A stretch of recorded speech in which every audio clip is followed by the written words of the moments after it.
എല്ലാവർക്കും നമസ്കാരം. ഞാൻ സരിതാ മഹേശ്വരൻ. ഇന്ന് ശ്രീകൃഷ്ണവിലാസ മഹാകാവ്യത്തിൻ്റെ 11ാമത്തെ സർഗത്തിലെ 16, 17, 18 എന്നീ 3 ശ്ലോകങ്ങളാണ് നമ്മൾ പഠിക്കാൻ പോണത്. ഈ 3 ശ്ലോകങ്ങളിലും അനുഷ്ടുപ്വൃത്തം തന്നെയാണുള്ളത്. ഭഗവാനെ വേണ്ട വിധത്തിലൊക്കെ സ്വീകരിച്ചിരുത്തി നഗ്നജിത്ത് വർണ്ണിക്കുകയാണ് ഭഗവാന്റെ സ്വരൂപം. ഈ സുന്ദരമായിട്ടുള്ള സ്വരൂപം കാണാൻ പറ്റാത്തവരെ, കാണണ്ടാന്ന് തോന്നുന്നവരെ അന്ധന്മാർ തന്നെ എന്നാണ് പറയണത്. ഇനി എന്തൊക്കെയാ വർണ്ണിക്കണത് എന്ന് കാണാം. നമുക്ക് ആദ്യം 16ാമത്തെ ശ്ലോകം നോക്കാം.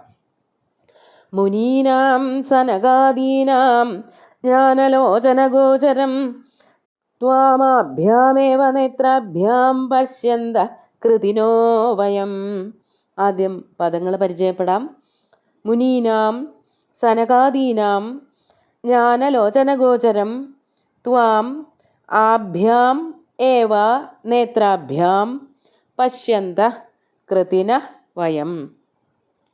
എന്താണ് പറയണതെന്നാണെങ്കിൽ, ഭഗവാനെ അങ്ങനെ എല്ലാവർക്കും ഒന്നും കാണാൻ പറ്റാറില്ലല്ലോ. അതാണ് പറയണത്. സനകാദീനാം മുനീനാം ജ്ഞാനലോചനഗോചരം. സനകാദികൾ എന്ന് പറഞ്ഞാൽ 4 പേരാണ്. വലിയ ഋഷീശ്വരന്മാരാണ്. സനകൻ, സനന്ദൻ, സനാതനൻ, സനത്കുമാരൻ. ഈ 4 പേരെയും ചേർത്തിട്ടാണ് സനകാദികൾ എന്ന് പറയുന്നത്. ആ സനകാദി ഋഷീശ്വരന്മാർക്ക് മാത്രമേ അങ്ങയെ ശരിക്കും കാണാൻ പറ്റിയിട്ടുള്ളൂ. കണ്ണുകൊണ്ട്, ഈ മാംസചക്ഷുസുകൾ കൊണ്ട് കാണാൻ പറ്റുക എന്ന് പറയണത് അവർക്കൊക്കെ പറ്റാറുള്ളൂ. ബ്രഹ്മർഷികൾ, ഏറ്റവും വലിയ ഋഷീശ്വരന്മാർക്കൊക്കെ. അതാണ് സനകാദീനാം മുനീനാം ജ്ഞാനലോചന ഗോചരം. ജ്ഞാനലോചനം, അതായത് അകക്കണ്ണുകൊണ്ട്, ജ്ഞാനക്കണ്ണുകൊണ്ട് കാണാൻ മാത്രം പറ്റുന്ന, മാംസചക്ഷുസുകളെ പറ്റി പോലും ഇവിടെ പറഞ്ഞിട്ടില്ല. അതായത് ഭഗവാനെ ഏറ്റവും കൃത്യമായിട്ട് കാണാൻ പറ്റുക എന്ന് പറയുമ്പോൾ അകക്കണ്ണുകൊണ്ടാണ്. നമ്മുടെ കണ്ണുകൾ കൊണ്ടൊക്കെ വേണ്ടതുപോലെ കൃത്യമായിട്ട് പൂർണ്ണമായിട്ട് കാണാൻ പറ്റുമെന്ന് തന്നെ അറിയില്ല. മനസ്സുകൊണ്ട് ആരാധിക്കുമ്പോഴേ കൃത്യമായിട്ട് കാണാൻ പറ്റുള്ളൂ. അതാണ് ഇവിടെ പറഞ്ഞിരിക്കുന്നത്. ജ്ഞാനലോചന ഗോചരം ത്വാം, അങ്ങനെയുള്ള അങ്ങയെ ആഭ്യാം നേത്രാഭ്യാം, എൻ്റെ ഈ കണ്ണുകൾ കൊണ്ട്, ആഭ്യാം എന്ന് പറഞ്ഞാൽ കണ്ണുകളെ കാണിച്ചുകൊണ്ടാണ് പറയണത്, കണ്ണുകളെ പരാമർശിച്ചുകൊണ്ട്. എൻ്റെ ഈ 2 കണ്ണുകൾ എന്ന് കണ്ണുകളെ കാണിച്ചുകൊണ്ടാണ് പറയണത്.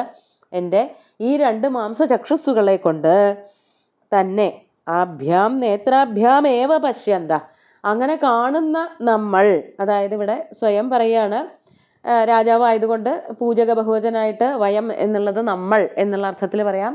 അതല്ല എങ്കിൽ ആ കൊട്ടാരത്തിൽ കൂടിയിരിക്കുന്ന എല്ലാവരും, രാജാവ് അടക്കമുള്ള മറ്റെല്ലാവരും എന്നുള്ള അർത്ഥത്തിലും എടുക്കാം. നമ്മളെല്ലാവരും തന്നെ ആഭ്യാം നേത്രാഭ്യാമേവ പശ്യന്ത വയം കൃതിന, നമ്മൾ വളരെ കൃതകൃത്യന്മാരാണ്, ധന്യന്മാരാണ്. ഭഗവാനെ കണ്ണുകൾ കൊണ്ട് കാണാൻ പറ്റുക എന്നുള്ളത് ഒരിക്കലും സാധിക്കാത്ത കാര്യമാണ്. അത് നമുക്ക് സാധിച്ചു എന്നുള്ളത് വളരെ വലിയൊരു കാര്യമായിട്ട് ഭഗവാനോട് ഈ നഗ്നജിത്ത് പറയുകയാണ് ചെയ്യണത്. അടുത്ത ശ്ലോകത്തിൽ എന്താണെന്ന് നോക്കാം. ആഗതേ ത്വയി ഭദ്രേ മാം ചരിതാർത്ഥയിതും പുരീം മന്യേ ദുഃഖാർണവേ മഗ്നാ ജനാഃ ദ്വാരവതീജുഷ. നമുക്ക് പദങ്ങൾ നോക്കാം. ആഗതേ ത്വയി ഭദ്രേ മാം ചരിതാർത്ഥയിതും പുരീം മന്യേ ദുഃഖാർണവേ മഗ്നാഃ ജനാഃ ദ്വാരവതീജുഷ. ദുഃഖർണവേ എന്നാണ് ശ്ലോകത്തിൽ കാണുന്നത്. അങ്ങനെയല്ല, ദുഃഖാർണവം എന്ന് തന്നെ പറയേണ്ടതാണ്. അപ്പോൾ ഭഗവാൻ ഇവിടെ വന്നിരിക്കുന്നത് നമ്മളെ എല്ലാവരെയും, അതായത് കോസലത്തിലെ ജനങ്ങളെ മുഴുവനും തന്നെ ചരിതാർത്ഥയിതും, ചരിതാർത്ഥരാക്കാൻ വേണ്ടിയിട്ട്, അവർക്ക് പുണ്യം വർദ്ധിക്കാൻ വേണ്ടിയിട്ട്, അവരുടെ മാംഗല്യം, അവരുടെ നന്മ, പുണ്യം ഒക്കെ വർദ്ധിക്കാൻ വേണ്ടിയിട്ടാണ് ശ്രീകൃഷ്ണൻ കോസലത്തിലേക്ക് വന്നിരിക്കുന്നത്. മാം പുരീം ചരിതാർത്ഥയിതും, എന്നെയും എൻ്റെ പുരത്തിനെയും ചരിതാർത്ഥരാക്കാൻ വേണ്ടിയിട്ട്, പൂർണ്ണ പുണ്യം നിറഞ്ഞവരാക്കാൻ, ഇവിടുത്തെ ജനങ്ങളെ, ഈ പുരിയെ, എന്നെ ഒക്കെ അനുഗ്രഹിക്കാൻ വേണ്ടിയിട്ടാണല്ലോ ഭദ്രേ ത്വയി ആഗതേ, അങ്ങ് വന്നിരിക്കുന്നത്. അങ്ങനെ അങ്ങ് വന്നപ്പോൾ, സതിസപ്തമിയായിട്ടാണ് പറയണത്, ഏറ്റവും മംഗളരൂപിയായിട്ടുള്ള ഭഗവാനെ അങ്ങ് ഇവിടേക്ക് വന്നപ്പോൾ, ഞങ്ങളെ മുഴുവനും സന്തോഷിപ്പിക്കാനും അനുഗ്രഹിക്കാനും ആശീർവദിക്കാനും ഒക്കെ ആയിട്ട് ദ്വാരകയിൽ നിന്ന് അങ്ങ് ഇങ്ങോട്ട് വന്നുല്ലോ.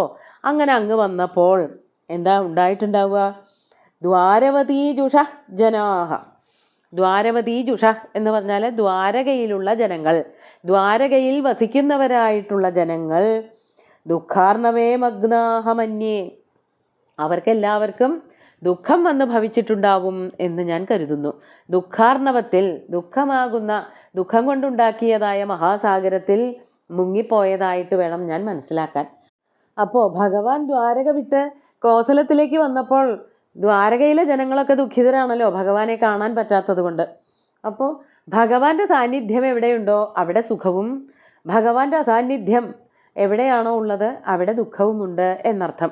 ഇപ്പം ദ്വാരകയിലെ ജനങ്ങളൊക്കെ ദുഃഖിച്ചിരിക്കാവും അല്ലേ, അങ്ങ് ഇങ്ങോട്ട് പോകുന്നുല്ലോ. ഞങ്ങളൊക്കെ വളരെയധികം സന്തോഷമുള്ളവരാണ്, സന്തുഷ്ടരാണ്, ഭഗവാനെ കാണാൻ പറ്റി, സേവിക്കാൻ പറ്റി, അതുകൊണ്ട് വളരെയധികം സന്തുഷ്ടരാണ് എന്നർത്ഥം. നമുക്ക് 18ാമത്തെ ശ്ലോകം കൂടി നോക്കാം. രാത്രിശ്ചന്ദ്രമസാ ശൂന്യ കവിതാരസവർജിത ത്വയാ ച വിപ്രയുക്ത ഭൂഃ ശൗരേശോച്യമിദം ത്രയം. നമുക്ക് പദച്ഛേദം പറയാം. രാത്രി ചന്ദ്രമസാ ശൂന്യ കവിത രസവർജിത ത്വയാ ച വിപ്രയുക്ത ഭൂഃ ശൗരേ ശോച്യം ഇദം ത്രയം. ശൗരേ, ഭഗവാനോട് ഈ നഗ്നജിത്ത് പറയാണ്, 3 കാര്യങ്ങൾ ഏറ്റവും ദുഃഖപൂർണമാണ്. 3 കാര്യങ്ങൾ, അതാണിപ്പോൾ പറയാൻ പോണത്. അത് 3ഉം കാണാൻ ഒരു രസമില്ല. അതെന്തൊക്കെയാണ്? ചന്ദ്രമസാ ശൂന്യ രാത്രി. വളരെ എളുപ്പം അർത്ഥം മനസ്സിലാക്കാൻ പറ്റണ ശ്ലോകങ്ങളാണ് കേട്ടോ. അനുഷ്ടുപ്പ് വൃത്തത്തിലും കൂടി ആയതുകൊണ്ട് വായിക്കുമ്പോഴേക്കും അർത്ഥം മനസ്സിലാവും. പ്രത്യേകിച്ച് വ്യംഗ്യാർത്ഥങ്ങളൊന്നും ഇല്ല താനും, കടുപ്പുള്ള വാക്കുകളോ അക്ഷരങ്ങളൊന്നുമില്ല. സംഭാഷണം കൂടിയാണ്. വളരെ വ്യക്തമായിട്ട് വായിക്കണതിനോടൊപ്പം തന്നെ അർത്ഥം മനസ്സിലാക്കാനും പറ്റും. ചന്ദ്രമസാ ശൂന്യ രാത്രി. ചന്ദ്രമസ, ചന്ദ്രമസ് എന്ന് പറഞ്ഞാൽ ചന്ദ്രൻ തന്നെ. ചന്ദ്രനില്ലാത്തതായ ശൂന്യമായിട്ടുള്ള, ഇരുട്ട് നിറഞ്ഞതായിട്ടുള്ള, നക്ഷത്രങ്ങളൊക്കെ ഉണ്ടായിട്ട് കാര്യമൊന്നുമില്ല, ചന്ദ്രൻ ഉണ്ടെങ്കിലേ രാത്രിക്ക് ഭംഗിയുള്ളൂ. അപ്പം ചന്ദ്രനില്ല എങ്കിൽ ശൂന്യമായി പോയ രാത്രി അത് ഒട്ടും ഭംഗിയുള്ളതല്ല. മറ്റൊന്ന് രസവർജിത കവിത. കവിത കാവ്യം. കാവ്യം എഴുതുമ്പോൾ അതിൽ മുഖ്യമായിട്ടുണ്ടാവേണ്ടത് രസമാണ്. രസമില്ല, ആസ്വദിക്കാൻ പറ്റുന്ന ഒന്നുമില്ല എങ്കിൽ ആ കവിത കൊണ്ട് എന്താ പ്രയോജനം? കവിത വായിക്കാനും കൊള്ളില്ല. വെറുതെ ഇങ്ങനെ ഓരോന്ന് പടച്ചു വിടുന്നത്, അവരവർക്ക് തോന്നുന്നത് എഴുതുന്നതൊന്നും കവിതയല്ല. രസമുണ്ടാവണം, ആസ്വാദകർക്ക് അത് ആസ്വദിക്കാനും പറ്റണം. അങ്ങനെ രസമുള്ളതായ കവിതകളെ കവിതകളാവൂ, അല്ലാത്ത കവിതകളൊന്നും കവിതകളല്ല.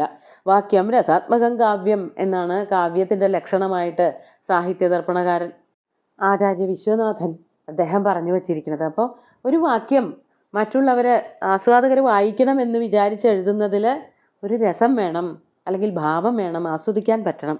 അതില്ല എങ്കിൽ ആ കവിത കൊണ്ട് യാതൊരു പ്രയോജനവും ഇല്ല എന്നാണ് മറ്റൊരു കാര്യം. ഇനി അടുത്തത് ത്വയാ വിപ്രയുക്ത ഭൂ ച. അങ്ങില്ലാത്തതായിട്ടുള്ള ഭൂമി. അങ്ങ് ഏതൊരു രാജ്യത്തിലാണോ സാധാരണ ഉണ്ടാവുന്നത്, ദ്വാരക, ആ ദ്വാരകയിൽ ഭഗവാന്റെ സാന്നിധ്യം കൊണ്ട് അവിടെയുള്ള ആൾക്കാർക്കൊക്കെ നല്ല സന്തോഷമാണ്. അങ്ങ് അവിടെ നിന്ന് പോരുമ്പോൾ മറ്റൊരു സ്ഥലത്ത് സന്തോഷം ഉണ്ടാവുന്നു. എവിടെയാണോ ഭഗവാൻ ചെന്നെത്തുന്നത് അവിടെ സന്തോഷം ഉണ്ടാവുന്നു. ദ്വാരകയിൽ സന്തോഷമില്ലാതെയാവുന്നു, അല്ലെങ്കിൽ ആ ഭൂമിക്ക് ഭംഗിയില്ലാതെയാവുന്നു. അപ്പോൾ ഏതൊരു ഭൂവിഭാഗത്തിൻ്റെയും ഏതൊരു രാജ്യത്തിൻ്റെയും ശോഭ എന്ന് ഞങ്ങൾ പറയണത് ഭഗവാന്റെ സാന്നിധ്യം കൊണ്ടുണ്ടാവുന്നതാണ്. അതുകൊണ്ട് ത്വയാ വിപ്രയുക്ത, അങ്ങയുടെ വിയോഗം അനുഭവിക്കുന്നതായ ഭൂഹു ഭൂമിയും ത്രയം ശോച്യം. ഈ 3 അതിനെപ്പറ്റി ആലോചിക്കുമ്പോൾ കഷ്ടമാണ് കഥ എന്നേ പറയാനുള്ളൂ. ഇത് 3, അതായത് ചന്ദ്രനുള്ള രാത്രിയും രസമുള്ള കവിതയും ഭഗവാന്റെ സാന്നിധ്യം കൊണ്ട് ശോഭിക്കുന്ന ഭൂമിയും, ഇത് 3 ഏറ്റവും ഉത്തമമായിട്ടുള്ളത്. ഈ ചന്ദ്രനില്ലാത്ത രാത്രി പോലെ, അതുപോലെ രസമില്ലാത്ത കവിത പോലെ ശോഭിക്കുന്നു, അല്ലെങ്കിൽ ആയിത്തീരുന്നു. ശോഭിക്കുന്നു എന്ന് പറയാൻ പറ്റില്ല, ആയിത്തീരുന്നു ഭഗവാന്റെ അസാന്നിധ്യത്തിൽ ആ രാജ്യം. അതുകൊണ്ട് കാവ്യലിംഗ അലങ്കാരാണെന്നാണ് ഇവിടെ വ്യാഖ്യാതാവ് പറഞ്ഞിരിക്കുന്നത്. ഭഗവാന്റെ സാന്നിധ്യം അത്ര കണ്ട് സുന്ദരമാണ്, ആനന്ദദായകമാണ് എന്നർത്ഥം. നമുക്ക് 3 ശ്ലോകങ്ങളും ഒന്നുകൂടി ചൊല്ലി നോക്കാം.